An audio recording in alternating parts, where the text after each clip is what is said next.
वेदों में जब हम यह प्रश्न उठाते हैं कि ब्रह्मा कौन है, तो उत्तर सीधे सीधे नहीं मिलता।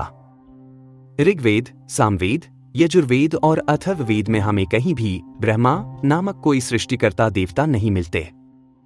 ब्रह्मा का जो रूप हमें बाद में पुराणों में दिखाई देता है, 4 मुख वाले, कमल पर विराजमान, वेदों के ज्ञाता, वह वैदिक ग्रंथों में अनुपस्थित है।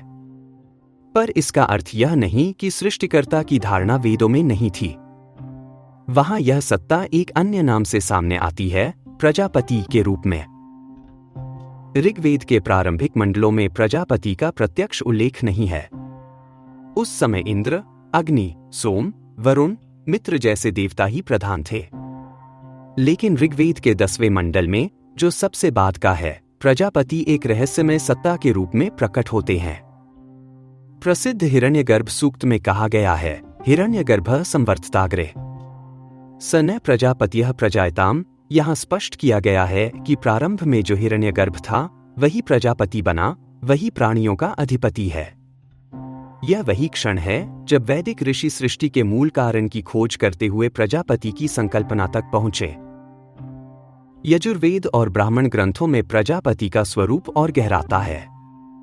शतपथ ब्राह्मण बताता है कि प्रजापति ने तपस्या से सृष्टि की रचना की। वे स्वयं अकेले थे, फिर उन्होंने प्राणियों को उत्पन्न किया और इसीलिए वे प्रजापति, प्रजाओं के स्वामी कहलाए। यजुर्वेद में उन्हें सूर्य, चंद्र, अग्नि और वर्षा के साथ भी जोड़ा गया है। लेकिन यहां एक प्रतीकात्मक कथा भी है। प्रजापति अपनी ही पुत्री स्वरूपा पर आसक्त हो गए और इस मोह के कारण देवताओं ने उन्हें दंडित किया। शतपथ ब्राह्मण की इस कथा का वास्तविक अर्थ प्रतीकात्मक है। प्रजापति सृष्टि के प्रथम सृजनकर्ता हैं और स्वरूपा उनकी ही उत्पन्न शक्ति है, जिसे वाक या उषा का रूप भी माना गया। जब प्रजापति अपनी ही शक्ति पर मोहित हुए तो यह इस तथ्य का प्रतीक है कि सृष्टिकर्ता और सृजित शक्ति परस्पर अलग नहीं, बल्कि एक दूसरे की ओर आकर्षित होती है। यह सृजन और पुनःसृजन के चक्र का द्योतक है। लेकिन देवताओं ने इसे अधर्म ठहराया, क्योंकि यह असंयम और मर्यादा विहीन आसक्ति का संकेत भी था। तब रुद्र ने अपने बाणों से प्रजापति को दंडित किया। यहां रुद्र अनुशासन और मर्यादा के प्रतीक हैं। वे उस शक्ति का प्रतिनिधित्व करते हैं जो सृजन को संतुलित रखती है। इस प्रकार यह कथा केवल एक प्रसंग नहीं, बल्कि गहरा दार्शनिक संदेश देती है कि सृजन और उसकी शक्ति अभिन्न तो हैं, किंतु उनका संतुलन और संयम आवश्यक है। यही मर्यादा ही सृष्टि को स्थायित्व देती है। अथर्ववेद में प्रजापति को प्राण और औषधियों से जोड़ा गया है। वे प्रजा के रक्षक और जीवन के आधार कहे गए हैं। सामवेद में उनके स्तवन सीधे तौर पर नहीं मिलते, लेकिन ऋग्वैदिक सूक्तों के सामगान के माध्यम से उनकी महिमा का गान होता है, विशेषकर हिरण्यगर्भ और प्रजापति सूक्तों का।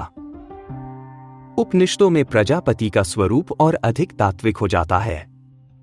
छांदोग्य उपनिषद में देवता और असुर आत्मा का ज्ञान प्राप्त करने के लिए प्रजापति के पास जाते हैं। वहां वे सिखाते हैं कि आत्मा केवल शरीर नहीं, केवल स्वप्न या सुषुप्ति नहीं, बल्कि वह शुद्ध चैतन्य है। इस प्रकार प्रजापति यहां आत्मज्ञान के गुरु बनते हैं, बाहरी सृष्टि के रचयिता नहीं, बल्कि आत्मा के सत्य को उद्घाटित करने वाले।